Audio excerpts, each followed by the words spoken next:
I da ima pravde, ovu sliku kao što je ova slika Gary Moora, već bi imala i grupa Fantasy. Međutim, pravda je spora, ali dostižna i za koju godinu možda će tako i biti.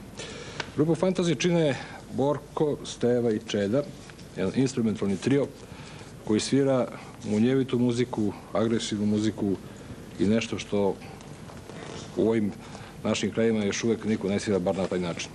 Ovaj snimak koji će sad čuti je napravljen jutros. Završen je oko 14 časova i ovo je na neki način svetska premijera. Dakle, grupa Fantasy i kompozicija Virtuoza.